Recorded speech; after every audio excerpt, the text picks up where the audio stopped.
नमस्कार, मैं पूनम तांगर और आप देख रहे हैं एएमबी नेटवर्क। बुलेटिन की शुरुआत करेंगे। उत्तर प्रदेश के मुख्यमंत्री योगी आदित्यनाथ ने रविवार को उत्तराखंड के बद्रीनाथ में सुंदरनाथ गुफा का दौरा किया और पूजा अर्चना की। उन्होंने प्रार्थना की और अधिकारियों से बातचीत भी की। सीएम आदित्यनाथ ने मंदिर अनुष्ठान में हिस्सा लिया। मुख्यमंत्री के आज रुद्रप्रयाग जिले में स्थित पवित्र केदारनाथ मंदिर में भी पूजा की। उन्होंने कहा कि बद्रीनाथ धाम और केदारनाथ के पवित्र तीर्थों का दर्शन करने का अवसर मुझे प्राप्त हुआ। मुझे बहुत आनंद की अनुभूति हुई। ये तीर्थ स्थल आस्था के साथ साथ राष्ट्रीय एकात्मकता के भी आधार हैं।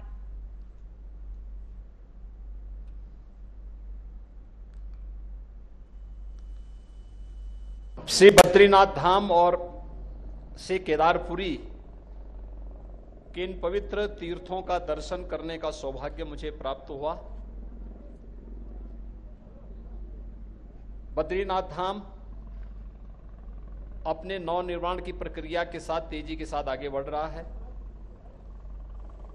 और केदारपुरी हमारे द्वादश ज्योतिर्लिंगों में से एक पवित्र ज्योतिर्लिंग। पूरा देश और पूरी दुनिया में जहां कहीं भी सनातन धर्मावलंबी रहते हैं, वे सभी बड़ी आस्था के साथ, बड़ी श्रद्धा के साथ इन पवित्र तीर्थों का दर्शन करने के लिए उतावला रहता है। तो वहीं फिलिस्तीनी आतंकी समूह हमास ने इजराइल पर भीषण हमला किया है। हमास ने गाजा से शनिवार की सुबह अचानक थोड़े थोड़े अंतराल पर इजरायली शहरों पर ताबड़तोड़ करीब 5000 रॉकेट दागे। बड़े युद्ध की आशंका को देखते हुए संयुक्त राष्ट्र सुरक्षा परिषद की रविवार को आपात बैठक बुलाई गई। तो वहीं इजराइल पर हमास आतंकियों के हमले पर केंद्रीय मंत्री अनुराग ठाकुर ने कहा कि आतंकवादी हमले की जितनी निंदा की जाए उतनी कम है। कल ही भारत सरकार ने कह दिया था कि इजराइल के साथ हम खड़े हैं। जिस तरह से घुसपैठ कर आम नागरिकों पर हमला हुआ है, ये दुखद है।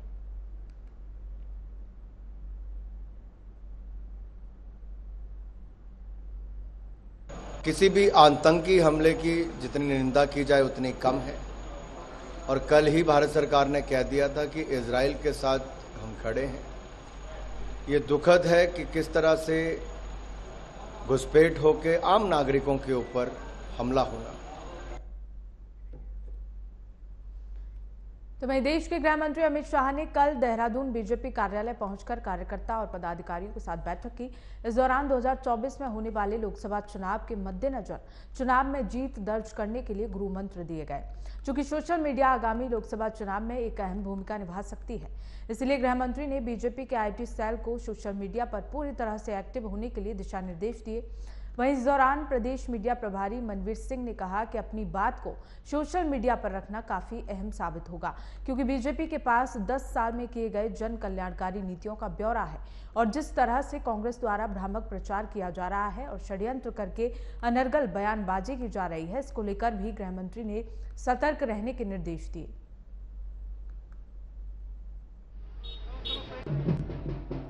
आदरणीय अमित शाह जी का उत्तराखंड का दौरा संपन्न हुआ है। अब वो वापसी की ओर चल दिए हैं। उनके आने से जहां सरकारी कार्यों में, उत्तराखंड के विकास के कार्यों में प्रगति मिलेगी, उसी के साथ ही भारतीय जनता पार्टी के कार्यकर्ताओं में भी बहुत उत्साह है उनके आने से। और आज जो हमारे यहाँ पर बैठक हुई है मीडिया, सोशल मीडिया, आईटी की टीम की, उसमें भी उनके मार्गदर्शन से मुझे लगता है कि हमारा भारतीय जनता पार्टी का संगठन और अधिक मजबूत होगा और आगामी लोकसभा चुनाव में हम लोग भारी बहुमत के साथ में उत्तराखंड में 500 सीटें जीतेंगे। लोकसभा चुनाव को मद्देनजर रखते हुए उन्होंने हमारे प्रदेश के पदाधिकारी और हमारे मीडिया, सोशल मीडिया की जो टीम है प्रदेश की मोर्चों सहित, उनकी एक जो बैठक ली, उस बैठक में उन्होंने आगे के चुनाव को लेकर के जो मार्गदर्शन दिया, क्योंकि राजनीति में मीडिया और सोशल मीडिया का बहुत महत्वपूर्ण योगदान होता है। इसलिए उन्होंने इस बैठक में जो मार्गदर्शन दिया है सभी को, क्योंकि जिस प्रकार से कांग्रेस के द्वारा दुष्प्रचार और भ्रामक प्रचार जो किया जा रहा है और षड्यंत्र करके अनर्गल बयानबाजी की जा रही है, उसको लेकर के सतर्क रहने के उन्होंने निर्देश दिए। गृह मंत्री अमित शाह उत्तराखंड के दौरे पर पहुंचे थे। अमित शाह ने कार्यकर्ताओं के साथ बैठक की, साथ ही साथ बीजेपी के आईटी सेल को एक्टिव होने के निर्देश भी दिए। बता दें कि कार्यकर्ताओं को जीत के मंत्र देते हुए भी अमित शाह यहां नजर आए। उत्तराखंड के दौरे पर गृह मंत्री अमित शाह पहुंचे थे। उनका स्वागत बीजेपी कार्यकर्ताओं ने बड़ी धूमधाम से किया। साथ ही साथ अमित शाह ने कार्यकर्ताओं के साथ बैठक की। बीजेपी के आईटी सेल को एक्टिव होने के निर्देश दिए, तो वहीं साथ ही साथ कार्यकर्ताओं को जीत के मंत्र भी दिए।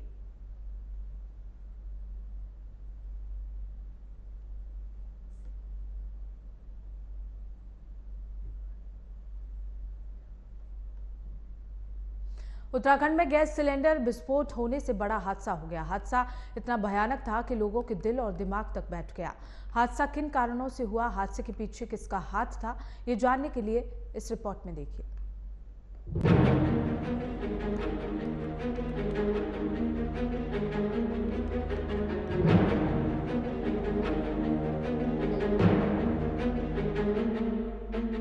उत्तराखंड में मंगलवार रात को बड़ा हादसा हो गया। रुद्रप्रयाग केदारनाथ मार्ग पर मंदिर समिति की कैंटीन में आधी रात को गैस सिलेंडर फट गया। सिलेंडर फटने से कैंटीन में अफरा तफरी का माहौल हो गया। मौके पर एनडीआरएफ की टीम पहुंची और उसने स्थिति पर काबू पाया।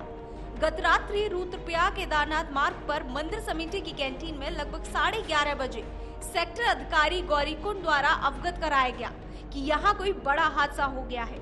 गौरीकुंड मंदिर के समीप एक कैंटीन में 2 गैस सिलेंडर फटने की सूचना मिली। सूचना प्राप्त होते ही NDRF police, fire service, SDRF, YMF, DDRF मौके पर पहुंची और तुरंत एक्शन लिया गया। होटल से निकल रहा धुआं लोगों को परेशान कर रहा था, लेकिन जल्द ही इस पर काबू पा लिया गया। इस हादसे में किसी भी तरह की जनहानि नहीं हुई है। जिला आपदा प्रबंधन अधिकारी नंदन सिंह राजवर ने बुधवार को बताया कि रात 11:15 बजे के करीब सेक्टर अधिकारी गौरीकुंड पंकज राणा और सहयोग सेक्टर अधिकारी भरत सिंह चौहान ने आपदा कंट्रोल रूम में फोन कर घटना की जानकारी दी। जानकारी मिलते ही NDRF police, fire service, SDRF, YMF और डीडीआरएफ मौके पर पहुंच गया। सभी के सामूहिक प्रयास से आग पर काबू पाया गया और होटल और आसपास मौजूद यात्रियों को अलर्ट कर सुरक्षित स्थान पर शिफ्ट किया गया। राजवर ने आगे बताया कि 2 सिलेंडर फटने के चलते यह घटना हुई। आग के कारण होटल और कुछ यात्रियों का सामान भी जल गया। यात्री और होटल कर्मचारी सुरक्षित हैं। धमाके की आवाज सुनते ही सभी होटल से दूर भाग गए थे। पुलिस ने सिलेंडर फटने समेत पूरे मामले की जांच शुरू कर दी है।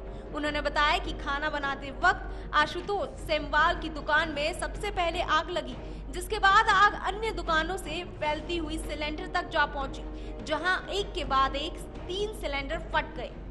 हादसे में आशुतोष सेमवाल की दुकान में पहले आग लगी, जिसके बाद विपिन भंडारी की दुकान तक आग पहुंच गई। अभी तक हादसे में किसी मानव हानि की सूचना नहीं मिली है। Bureau report, AMV network.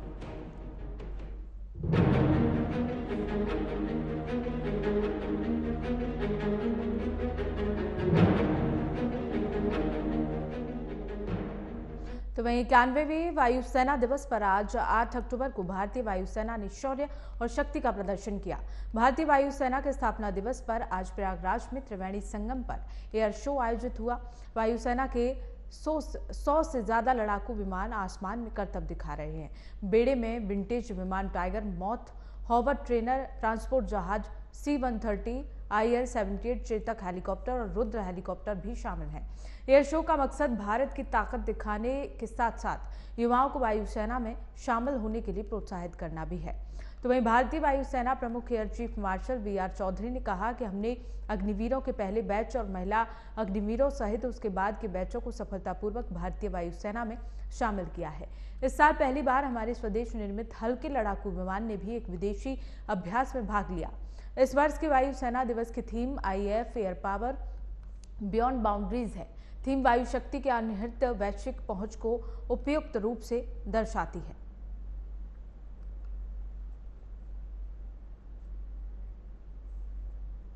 तो वहीं बिहार में हुई जाति जनगणना को लेकर स्वामी दीपंकर ने बिहार सरकार पर जमकर निशाना साधा। स्वामी दीपंकर का कहना है कि बिहार की जनता के साथ धोखा किया गया है और पाप किया गया है। जातियों में बांटने का काम अनुचित किया है। ये न्याय के लिए नहीं हो सकता। अगर न्याय की योजना बनानी है तो जात को देखकर नहीं, हालात को देखकर होनी चाहिए। जातीय गणना केवल हिंदुओं की ही क्यों? अगर जातीय जनगणना सबकी हुई तो बाकी की क्यों नहीं हुई? क्या हिंदू बेगुनाह हैं। दिवाली पर लोग तोहफा बांटते हैं, अपने जातियों में बांट दिया। देश को जातियों में नहीं बांटना चाहिए। बिहार सरकार अपने साथ अपने आप को शक्तिमान समझ रही है।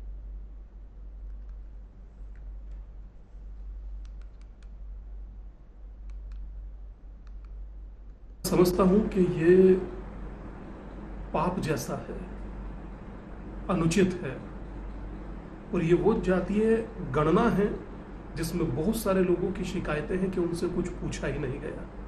लगता है मात्र जैसे अपने स्वार्थ की सिद्धि के लिए इस प्रयोजन को अपने लाभ के प्रयोजन के लिए इस्तेमाल किया गया। तो मैं समझता हूं कि ये उचित नहीं, और मात्र हिंदुओं को ही जातियों में बांटना ये कितना जायज है। मेरा प्रश्न है बिहार सरकार से, मैं जातियों में जोड़ने का प्रयास कर रहा हूं, आप जातियों में तोड़ने का कुचक्र रच रहे हैं। मेरा प्रश्न है आपसे, क्या आपने 139 जातियां होती हैं मुस्लिम्स की, सिया, सुन्नी, बरेलवी, देवबंदी, अहले हदीस, कमरिया, गोसी, पसमानदा, अहमदिया, क्या उनकी भी गणना हुई है? प्रथम। दूसरा, क्रिश्चियन में भी कई फिरके होते हैं, ईसाई में भी, कैथलिक है, रोमन है, डकलेस है, क्या इनकी भी गणना हुई है? और अगर नहीं हुई है तो हिंदुओं को ही बांटा क्यों? और अगर हुई है तो सामने रखिए।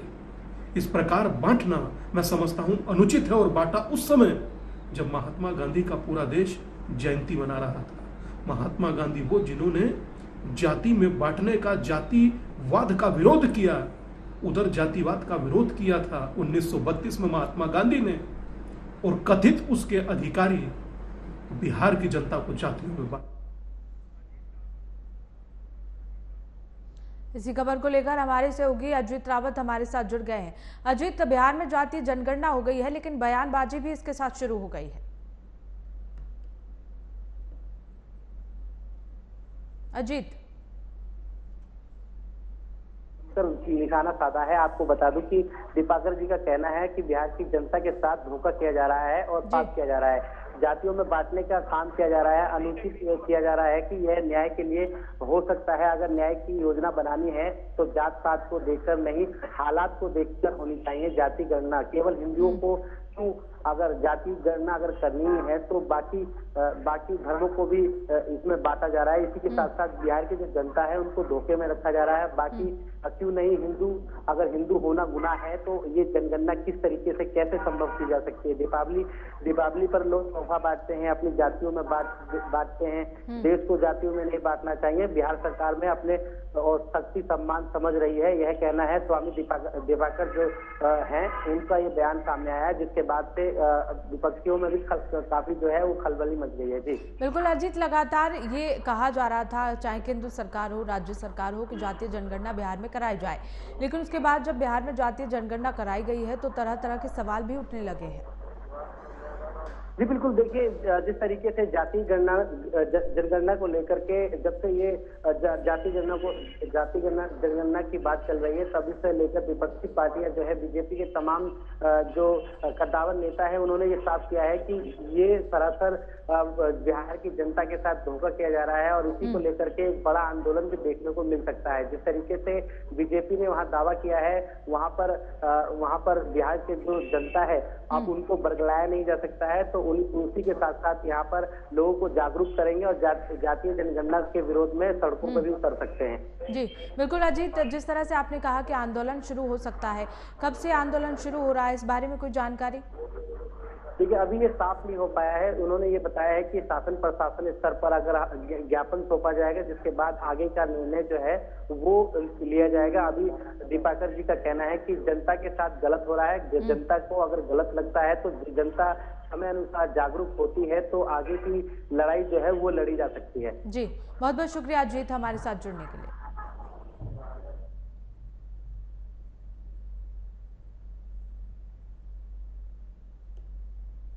खबरों में आगे बढ़ेंगे। 19वें एशियन गेम्स में शूटिंग में सिल्वर मेडल जीतकर जयपुर लौटे अनंतजीत सिंह ने अपने पिता को सारा श्रेय देते हुए कहा कि सबसे पहला ख्याल जो आया वो यही था कि अपने पापा से बात करनी थी। अनंत ने ओलंपिक को लेकर तैयारी शुरू कर दी है और पेरिस से गोल्ड लेकर ही आना है। अनंतजीत ने बताया कि उनके पिता का उनकी सफलता में बड़ी भूमिका रही है। अनंत बोले कि वो क्रिकेट के दीवाने थे, लेकिन जब उन्होंने पहली बार राइफल को फायर किया तो उनके सभी भाव बदल गए और उन्होंने तय किया कि वो इसी में अपनी पहचान बनाएंगे।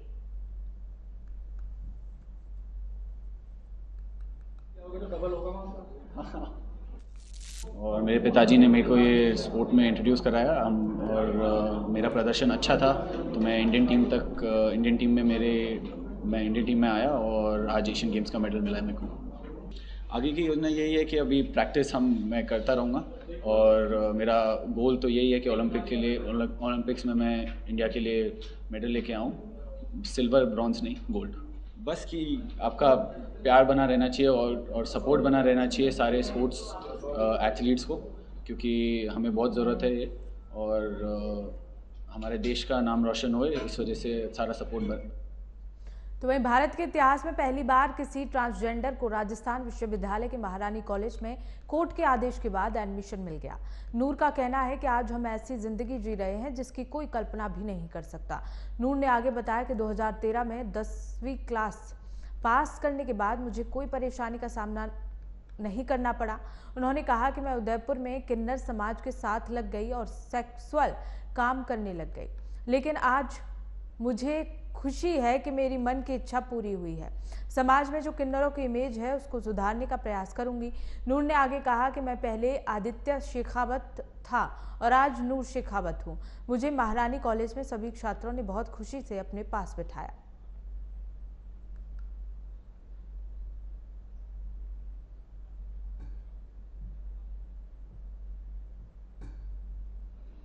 मम्मी देख रही हैं और भी जो ट्रांसजेंडर्स हैं, ठीक है, उनके फैमिली भी देखे होंगे। तो मेरा यही है कि देखिए, हमको ना बुरा नहीं लग रहा, हम सोचते हैं आपको लेके और हम छोड़ के भी इसलिए आ जाते हैं क्योंकि हमें जानते हैं हम अपने लोगों में खुश रह लेंगे, लेकिन आपका सोसाइटी में हम लोग नाक नीचा नहीं होने देंगे और वो सोसाइटी आप लोगों से ही है। आप लोग जितने भी लोग यहाँ पे प्रेजेंट हैं, अगर एक दिमाग में चीज़ लेके जाएंगे कि अगर किसी घर में अगर ट्रांसजेंडर है तो प्लीज़ उसे एक्सेप्ट कीजिएगा। बट आप हमें एक बार मौका देके देखिए, ये एक बहुत बड़ा स्टेप है जो राजस्थान ने लिया है मेरे लिए और मेरे समाज के लिए। हम आगे आना चाहते हैं, हम आगे बढ़ना चाहते हैं। हम नहीं चाहते कि हमारे को मतलब ऐसे लोग ट्रीट करें जैसा हमको अभी ट्रीट किया जा रहा है।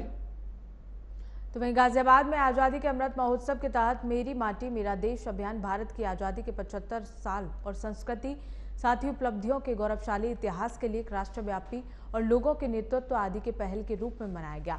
मेरी माटी मेरा देश अभियान के तहत देश के लिए सर्वोच्च बलिदान देने वाले वीरों को श्रद्धांजलि देने के लिए ग्राम पंचायत, ब्लॉक, जिला स्तर पर प्रत्येक ग्राम पंचायत में अपनी मिट्टी को नमन करना, पंच प्रण लेना, शपथ लेना और राष्ट्रीय गान के साथ मनाया गया। इस मौके पर मुख्य अतिथि के रूप में गाजियाबाद सांसद जनरल डॉक्टर वीके सिंह और लौनी से बीजेपी विधायक नंदकिशोर गुर्जर मौजूद रहे। इस अभियान के तहत भारतीय स्वतंत्रता संग्राम के दौरान वीर शहीदों, स्वतंत्रता सेनानियों और वीरांगनाओं के सम्मान में श्रद्धांजलि दी गई। जिले में कार्यक्रम के तहत स्कूलों में मिट्टी के कलश में अमृत सरोवर, तालाब की मिट्टी लेकर प्रभात फेरियां निकाली गई। लौनी में कलश यात्रा निकाली गई। हर ग्राम पंचायत में अमर शहीदों की याद में शपथ ली गई।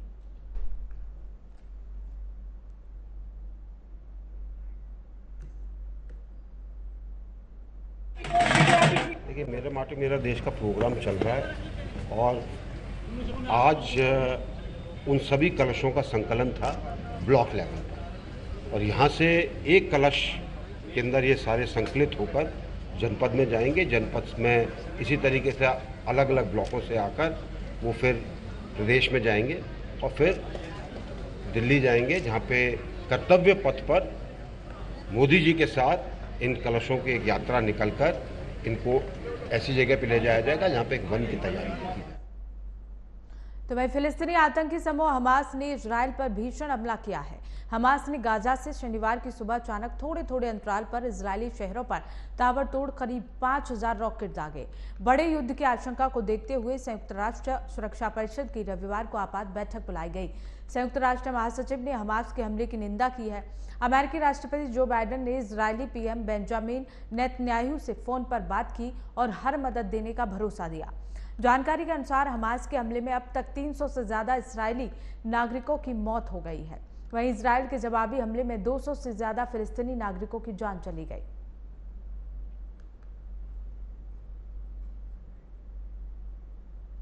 तो वहीं कांग्रेस चुनाव समिति की बैठक आज 8 अक्टूबर को सीएम हाउस में होगी। छत्तीसगढ़ में विधानसभा चुनावों को लेकर खलबली मची हुई है, जहां एक और सत्ताधारी पार्टी कांग्रेस पूरी ताकत झोंकती है, तो वहीं दूसरी ओर 5 सालों से सूखा काट रही बीजेपी सत्ता वापसी के लिए छटपटा रही है। अब सभी राजनीतिक पार्टियां अपने अपने उम्मीदवारों की सूची जारी कर रहे हैं। इसी क्रम में एक बार फिर कल कांग्रेस की चुनाव समिति की बैठक होने जा रही है। बैठक सीएम हाउस में होगी, जिसमें सीटों पर सिंगल नाम तय करने पर मंथन किया जाएगा। इस बैठक में CM Bhupesh, deputy CM TS Singh, Deo प्रभारी कुमारी सैलजा और दीपक बैज शामिल होंगे।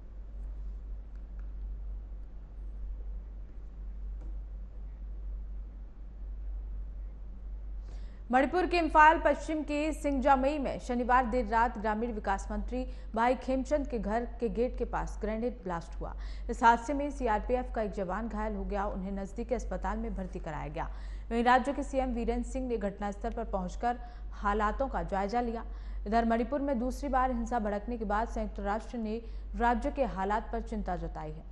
United Nations human rights commission ने शुक्रवार को सोशल मीडिया पर लिखा कि हम मणिपुर हिंसा पर बोलने वाले मानवाधिकार एक्टिविस्ट बबलू लिंथोगम को मिल रही धमकियों से चिंतित हैं।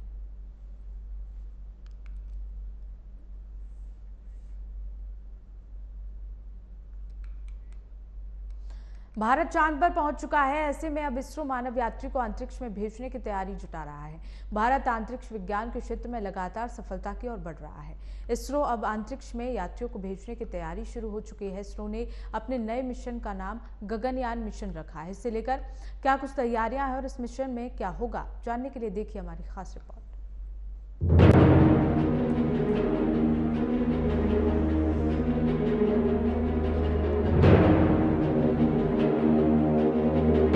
भारत के चांद पर सफल लैंडिंग के बाद अब अंतरिक्ष में यात्रियों को भेजने की तैयारी शुरू हो चुकी है।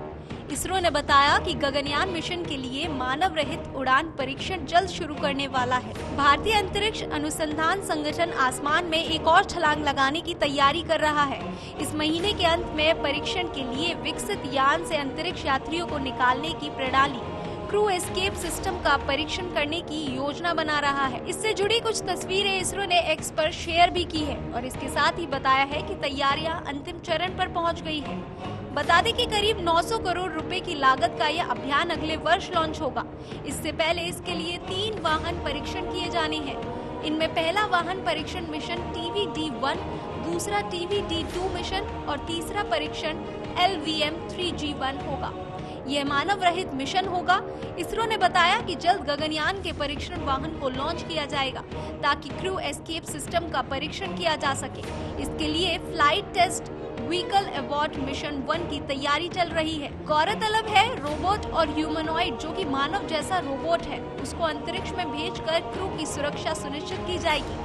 गगनयान के तीसरे वाहन परीक्षण LVM-3G1 के तहत जिस ह्यूमनॉइड को भेजा जाएगा, उसके जरिए क्रू के सामने आने वाली तमाम चुनौतियों की जानकारी जुटाई जाएगी। तो वहीं सितंबर में परियोजना निदेशक R. हटन ने जानकारी देते हुए बताया था कि इसरो 4 अंतरिक्ष यात्रियों को इस अभियान के लिए प्रशिक्षण दे रहा है।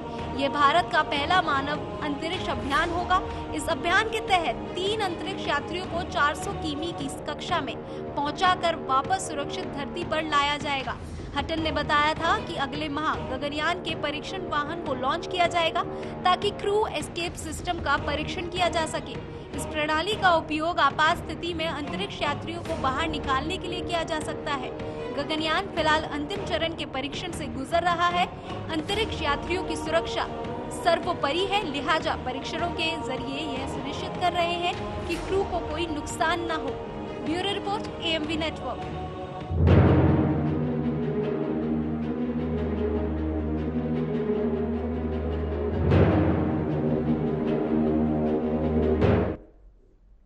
तो फिलहाल खबरों में बस इतना ही। देखते रहिए AMV नेटवर्क।